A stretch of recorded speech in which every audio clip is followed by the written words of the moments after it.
Imagine surviving a storm at sea, only to face something worse waiting on deck. For centuries, the ocean had its own legal system, its own courtrooms, its own executions.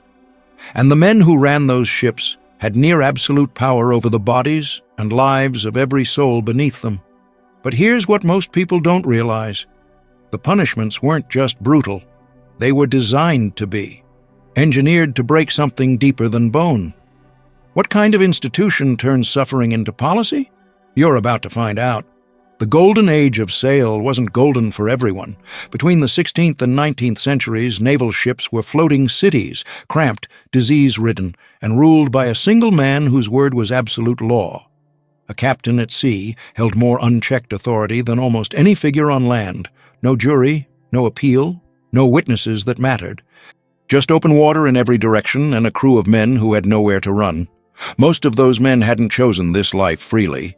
Many were press-ganged, seized off street corners, dragged from taverns, or pulled straight from prison cells and handed a rope to pull.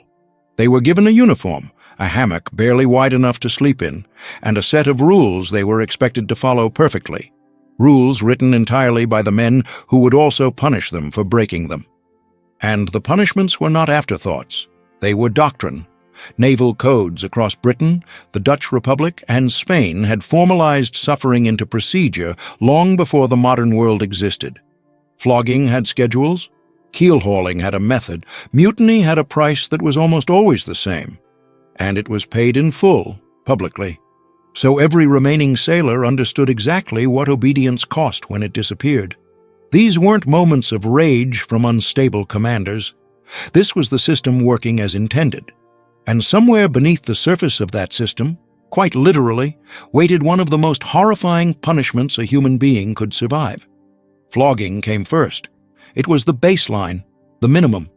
A sailor who spoke out of turn, moved too slowly, or looked at the wrong officer the wrong way could be stripped to the waist, tied to a grating, and lashed with a cat-o'-nine tails, a whip designed with 9 separate knotted cords to maximize skin damage per strike.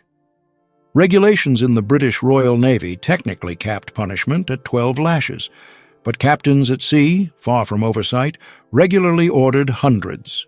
There are documented cases, not rumors, actual naval records, of men receiving over 300 lashes across multiple sessions, kept alive specifically so the punishment could continue. The crew was required to watch. That detail matters, because this was never purely about the man being punished. It was a theater, controlled, institutional theater designed to rewire everyone watching to make obedience feel not like a choice, but like a survival instinct. But flogging, as savage as it was, wasn't what kept sailors awake at night. That was keelhauling, practiced extensively by the Dutch Navy from the 15th century onward and documented across multiple European fleets. Keelhauling was deceptively simple in concept and catastrophic in reality. A rope was threaded completely beneath the hull of the ship. The condemned man was tied to it, and then he was dragged, fully submerged, from one side of the vessel to the other, scraping across barnacle-encrusted wood that functioned less like a surface and more like a moving wall of razors. If the hull didn't kill him, drowning might. And if neither did, they could always do it again. But men have limits, and eventually even the most broken crew reaches one. Mutiny wasn't born from cowardice or criminality. History's records show something far more uncomfortable. Most mutinies emerged from the precise moment when the punishment stopped being proportional to anything human.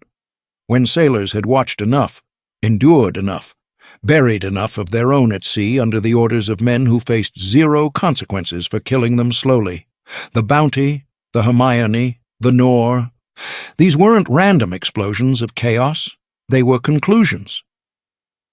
The 1797 mutiny aboard HMS Hermione remains one of the most violent in British naval history, not because the crew was criminals, but because their captain, Hugh Pigot, had ordered the last 3 sailors to descend from the rigging, flogged simply for being slowest.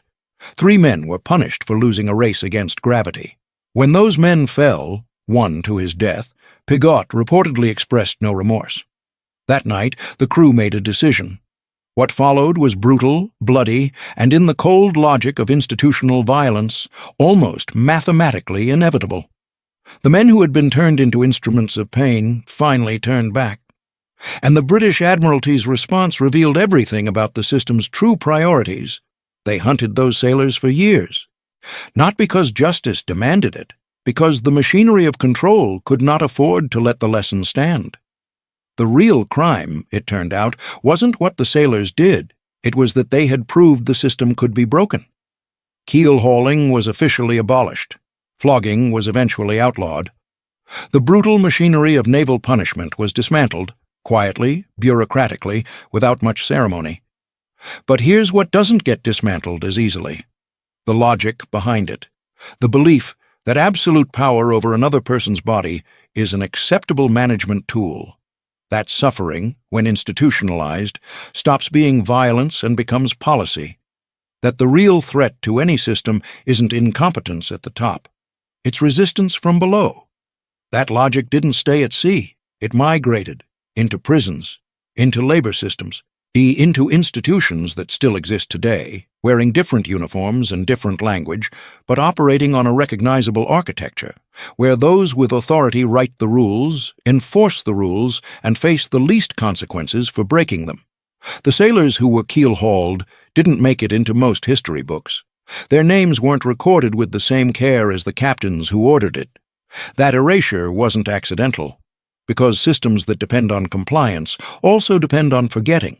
So the real question this history leaves behind isn't whether we've evolved past this, it's whether we've actually examined where it went.